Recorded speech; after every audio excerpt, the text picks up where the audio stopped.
नमस्ते छात्रों, हम अपने पिछले अवधि में कठोर कर्म नामक पाठ को पढ़े थे। उसमें हमने देखा था कि किस तरह उस मेहमान ने उन सभी चारों भाइयों को एक अच्छे रास्ते पर लगाया था। ठीक है, वो कठोर काम किस लिए किया था, उसके उस कठोर काम के पीछे एक अच्छा उद्देश्य ही था, ना बल्कि कोई बुरा उद्देश्य। ठीक है, इसके बारे में हमने अपने कल की अवधि में देखा था। आज की अवधि में हम इस पाठ से संबंधित शब्दार्थ, मुहावरे और प्रश्नोत्तर के बारे में देखेंगे। ठीक है, शब्दार्थ एवं टिप्पणियां। पहला है कुलीन। कुलीन यानी कि ऊंचे कुल का। ऊंचे कुल का इंग्लिश में से क्या कहते हैं? अरिस्टोक्रेटिक। इंग्लिश में से अरिस्टोक्रेटिक कहते हैं। कुलीन यानी कि ऊंचे कुल का, एक अच्छे घराने का। ठीक है, दूसरा है प्रतिष्ठित। प्रतिष्ठित यानी कि समाज में जिसकी प्रतिष्ठा यानी मान हो। मान यानी कि इज्जत, वैल्यू, रेपुटेशन। इंग्लिश में से प्रोमिनेंट और रेपुटेशन कहते हैं। एक रेपुटेशन हो, समाज में किसी प्रतिष्ठा यानी मान हो, या रेपुटेटेड पर्सन कहते हैं। इंग्लिश में रेपुटेटेड फैमिली, इस तरह कहते हैं। ठीक है, अगला है हुनरमंद। हुनरमंद यानी कि निपुण, कुशल। इंग्लिश में से स्किलफुल। स्किलफुल कहते हैं, इंग्लिश में से स्किलफुल कहा जाता है। ठीक है, पांव फटना। पांव फटना यानी कि सवेरा होना। पांव फटना यानी कि सवेरा होना, डाउन। इंग्लिश में डाउन कहते हैं। अगला है मातम। मातम यानी कि शोक या दुख, शोक मनाना या दुख। इंग्लिश में ग्रीफ, क्या कहते हैं? ग्रीफ कहते हैं। ठीक है, अगला है कुंजडिन। कुंजडिन जो औरत थी उसे कुंजडिन कहा गया है। कि जो सब्जी बेचने वाली औरत होती है उसे कुंजडिन कहा जाता है। इंग्लिश में से ग्रीन ग्रोसर, क्या कहते हैं? Green grocer. अगला है पुश्तैनी।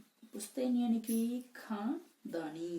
खानदानी इंग्लिश में हेरिडिटरी, क्या कहते हैं? हेरिडिटरी। पुश्तैनी, हेरिडिटी कहते हैं जो बाप या उसके दादा से आया हुआ रहता है, वंश परंपर आया रहता है, इसे क्या कहते हैं?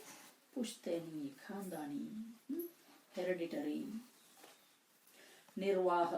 निर्वाह यानी कि गुजारा, गुजारा। कैरिंग ऑन, इसमें कैरिंग ऑन कहते हैं। नेक्स्ट है नेक नियति। नेक नियति यानी कि भलम नसाहत। भलम नसाहत है तो फिर अच्छा इरादा रखने का भाव, अच्छे इरादे को रखने का भाव। इंग्लिश में वेल इंटेंटेड कहते हैं।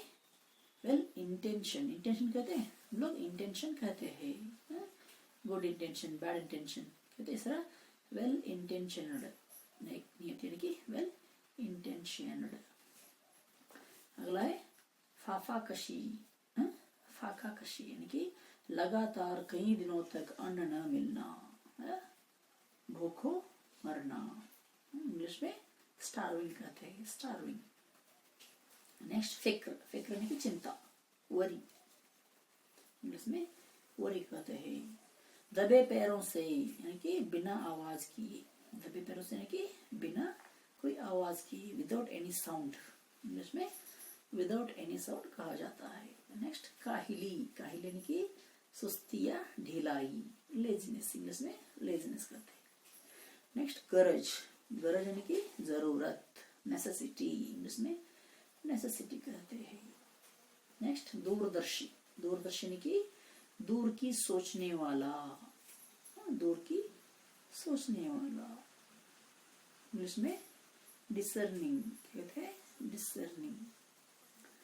नेक्स्ट क्या है? बुज़दिल। बुज़दिल यानी कि डरपोक या कायर।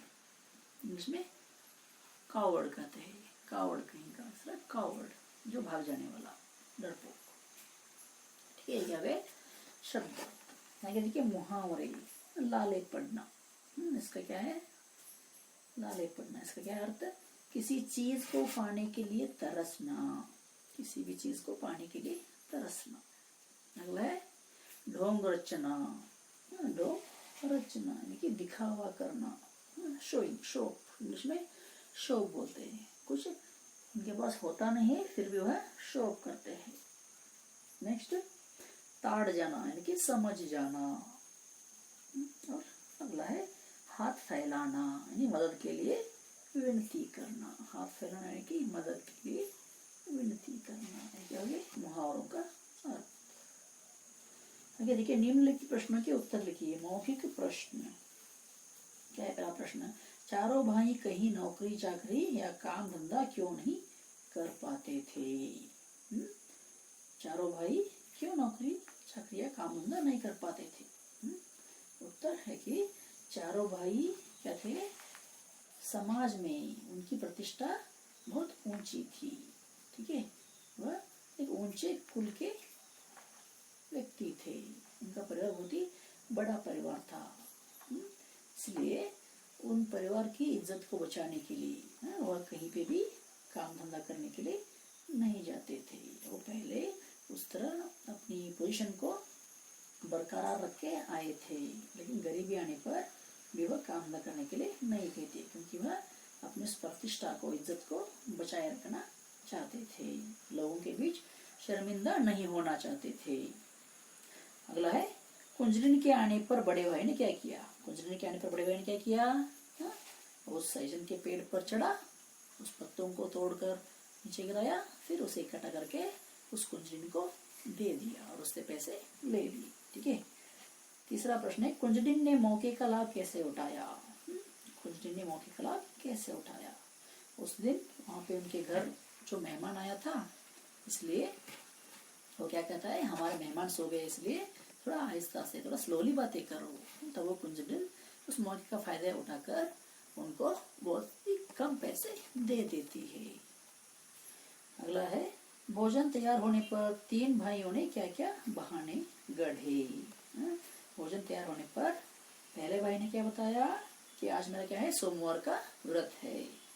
और दूसरे भाई ने कहा कि मेरे पेट में थोड़ा दर्द है, डॉक्टर ने मुझे खाना खाने से मना किया है आज। और फिर तीसरे भाई ने क्या कहा, मुझे क्या करना है, किसी दोस्त के यहाँ मुझे दावत पर जाना है। इस तरह का वो बहाने गढ़े थे।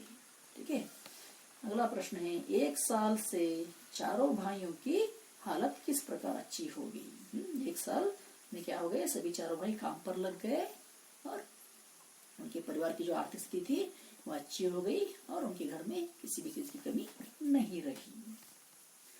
अगला प्रश्न है आप कैसे कह सकते हैं कि मेहमान दूरदर्शी था? हम इस तरह कह सकते हैं कि वह मेहमान दूरदर्शी था कि जिस तरह वह तीनों भाइयों ने बहाना बनाया, उस बहानों को सोच के ही उसको क्या लगा कि यह सब लोग नाटक कर रहे हैं और इनको गरीबी आ गई है, इस तरह वह सोच लिया। ठीक है, आज की अवधि में इतना ही भी है। हम अपने कल की अवधि में इस पाठ से संबंधित लिखित प्रश्नोत्तर के उत्तर और व्याकरण भाग के बारे में देखेंगे। ठीक है, धन्यवाद।